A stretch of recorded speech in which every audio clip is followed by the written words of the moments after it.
Hello बच्चों, the question says that two large vertical and parallel metal plates having a separation of 1 centimeter are connected to a DC voltage source of potential difference X.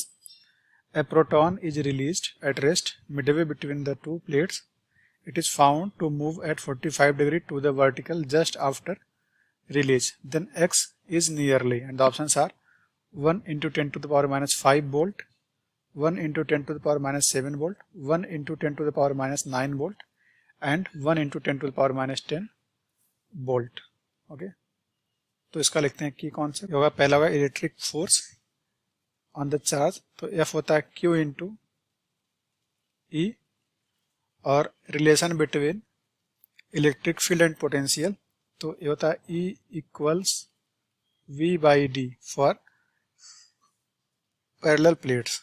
Okay, अब देखिए इस तरह से कुछ दे रखा है कि यहाँ पे दो प्लेट्स हैं और इनके बीच हमने चार्ज को छोड़ दिया है, तो जो चार्ज मूव करेगा इस पे दो फोर्स लगेंगे। एक तो मान लेते हैं Q इंटू ई, एफ लगेगा, और एक इसका खुद का वेट mg लगने वाला है। ठीक है, अगर दोनों इक्वल हो जाएंगे तो जो इसका नेट आएगा ये कितने पे आएगा, ये आएगा 45 डिग्री पे, ये बनेगा 45 डिग्री। तो लिखते हैं since it is moving at theta equals 45 degree, तो एफ जो बन जाएगा वो mg के बराबर होना चाहिए, तभी जाके 45 डिग्री पे मूव करेगा, नहीं तो किसी और एंगल पे मूव करना स्टार्ट कर देगा। ठीक है, तो एफ पुट कर देते हैं, तो बन गया Q into E equals mg। ठीक है, या फिर E क्या होता है V बाई डी, तो Q into V by D equals mg। ठीक है, तो V क्या आ जाएगा, ये बन जाएगा mg d अपॉन Q। ठीक है, वैल्यू पुट करते हैं। मास आपको गिवन है,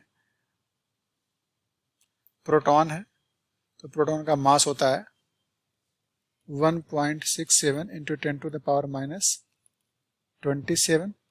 जी को हम कुछ 9.8 ले लेते हैं, या फिर जी को सीधे 10 लेते हैं, थोड़ा इजी हो जाएगा। ठीक है, तो जी को 10 ले लेते हैं यहाँ पे, और डी आपको दिया है, डी है कितना 1 सेंटीमीटर, तो 1 into 10 to the power minus का 2 अपॉन प्रोटॉन का चार्ज हमें पता है, ये होता है 1.6 into 10 to the power minus 19 coulomb. ठीक, इसको जब सॉल्व करेंगे तो हमें V मिल जाएगा 1 into 10 to the power minus 9 volt. Option check करते हैं। So the option C is correct. Hope you understood it well. All the best.